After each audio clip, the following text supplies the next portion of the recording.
Ever scroll through LinkedIn, see someone starting their own business and think, wow, what if that were me? It's such a common feeling. Right.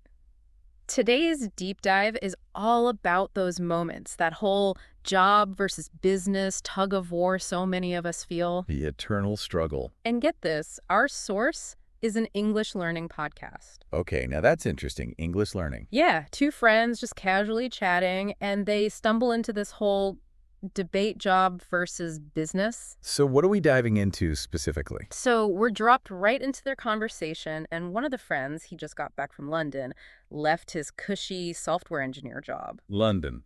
Those software engineer gigs are supposed to be pretty sweet, especially salary-wise. Oh, and speaking of salaries, they actually dropped a number that's enough to make anyone reconsider their career path. Hit me with it. Think like $155,818 a year on average for a software engineer. Whoa! Okay, that's a serious chunk of change. Right. Makes you wonder, am I even playing in the right ballpark with my own job? But anyway, for our London friend, it wasn't just about the money. There's always more to it than just the money, isn't there? Exactly. He wanted something more impact, a sense of community, the freedom to kind of call his own shots. Autonomy, being your own boss, it's a powerful motivator. Yeah. But let's be real, there's a flip side to all that freedom. Oh, absolutely. And they don't shy away from that in the podcast. They get real about the uncertainties of, you know, ditching that steady paycheck to start a business, which is a whole other can of worms. It's a trade-off, for sure. Yeah. Security versus freedom, stability versus, well, the sky's the limit when it's your own business. No kidding. I like how they put it in the podcast. They compare having a job to, like, eating at a restaurant. Okay, I'm intrigued. Go on. You order your food, you enjoy it, you pay, and you're done. Simple.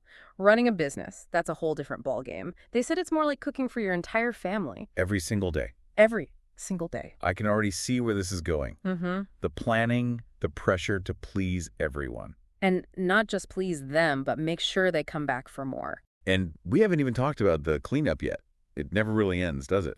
Right. And these are just the basics. It's the stuff most people don't even consider when they're daydreaming about being their own boss. That's why we're here, right? To uncover those hidden aspects. Totally. And speaking of uncovering, remember how our London friend left his job to start a business? Well, his dad wasn't exactly thrilled about it, which, let's be honest, is a pretty relatable struggle. Oh, the classic parental pressure. Yeah. Did you get any of that when you first started out? Oh, big time. My parents still ask when I'm going to get a real job. It's like a universal experience, isn't it? That push and pull between what your family envisions for you and what you feel called to do. Totally.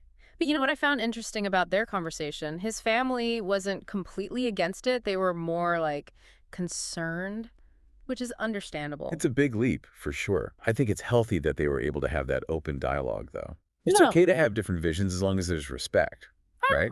Absolutely. Communication is key, especially when it comes to family and big life decisions. But okay, enough about family drama. Let's dive into the nitty-gritty of running a business. This is where the podcast really shines, in my opinion. Okay, hit me with some highlights. So they break down like what actually happens when you get that big client payment. Like when you're an employee, you get your paycheck and you don't really think about it beyond that. Right. It's easy to miss the bigger picture when you're not the one handling the finances. Exactly. So they gave this example. Let's say it's a $10,000 client payment. Right off the bat, $3,000 might go to software, then another $2,000 to marketing. And that's all before you even factor in salaries. Exactly. It really highlights the responsibility that comes with running a business, You're not just managing your own work. You're managing the financial health of the entire operation. And the livelihoods of everyone who works for you. Which brings us to the heart of it all, the stress. This podcast does not shy away from the stress tests of both paths. And they both come with their own unique brand of pressure, don't they? It's not exactly a walk in the park either way. It's true, though, when they started talking about the different types of stress, it really got me thinking. Like, on the one hand, you have that typical job stress. Deadlines, office politics. Yeah. That one coworker who always forgets to refill the coffee. Don't even get me started on the coffee situation. But, all jokes aside, for some people, that predictability, that structure, it's almost comforting in a way. It can be. You clock in, you clock out, you know what's expected of you. There's a certain appeal to that kind of stability, that's for sure. Totally. But then you have that business owner stress. That's a whole other beast. It really is. It's like you're always on, constantly thinking about the next move, the next client, the next Well, everything. And the buck stops with you. They talked about making payroll, managing expenses, always having to stay ahead of the curve, and it's like, yeah, that sounds intense. There's no room for complacency when it's your own venture.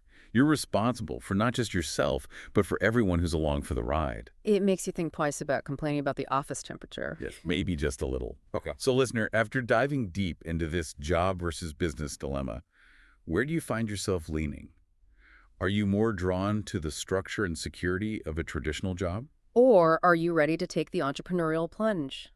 There's no right or wrong answer here. It's all about finding what feels right for you. Couldn't agree more. This whole conversation really got me thinking about my own definition of success. It's not just about the money or the title. It's about finding work that aligns with your values, your passions, your vision for your life. And that's what I love about these deep dives.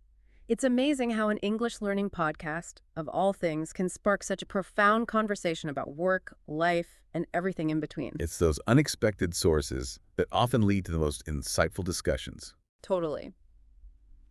Big takeaway for me, and hopefully for our listeners as well, is that success is personal.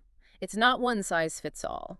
Whether you find it in a bustling company or building your own empire from the ground up, the key is aligning your work with what truly matters to you. Well said. Now, if you'll excuse me, all this talk about London has me craving some fish and chips. And I'm suddenly feeling inspired to brush up on my English. Until next time, deep divers, keep exploring those big questions, and we'll be here to help you unpack the answers.